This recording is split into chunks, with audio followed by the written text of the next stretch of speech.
Ay mga mi, good morning. Welcome to my vlog again. Yan. I-highlight ko lang tong spoon like or spoon leaf cardboard.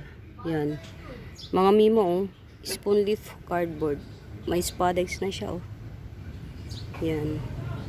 Well tried na to sa akin. Yan. Ganyan siya yung dahon niya, mga mimo, ganyan. Yung veins niya angat. Yan. Ito yung lagi kong piniptex na marumi kasi. Ang ginawa ko, pinalinis ko sa pamangkin ko. Pinabrush ko yung dahon. Yan siya. Yan. Highlight natin yung mga dahon niya. Yan. Ito yung pinaka newest leaf. Yan.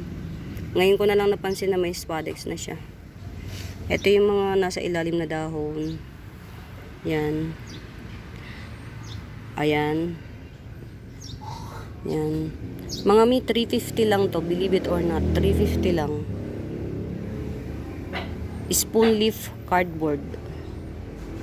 Spoon leaf cardboard. 350 lang to, mga mimo. Swerting na ako kapag 350 lang to. Ayan, oh.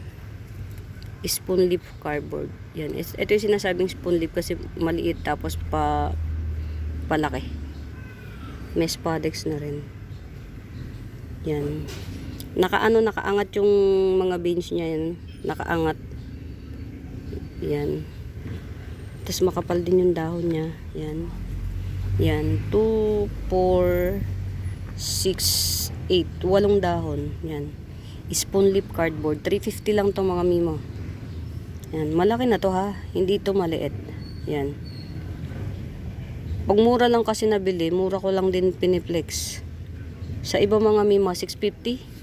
Nakikita ko to 650. Yan, spoon leaf cardboard. Yan, dito natin sa walang Yan. Pinalinis ko, pinabrush ko yung dahon kasi hindi nga siya ma-highlight. Yan. Ayun, sige. Yan. Yan, mga ito lang, hinighlight ko lang to. Yan. Spoon leaf cardboard, 350 lang to. Mainin nyo na. Yan. Yan, muli mga mi. Yan. Happy watching. Pamain. Bye.